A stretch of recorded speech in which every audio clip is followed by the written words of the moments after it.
Когда-то давно я смотрела кино, и там, кажется, врач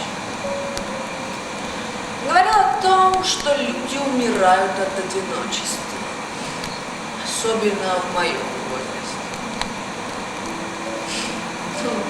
Я еще не так стара, просто не молода. А люди умирают от одиночества. Но об этом не пишут в свидетельстве о смерти. Не пишут.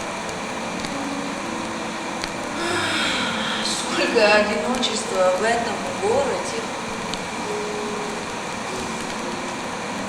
Его можно даже услышать, если чуть-чуть прислушаться.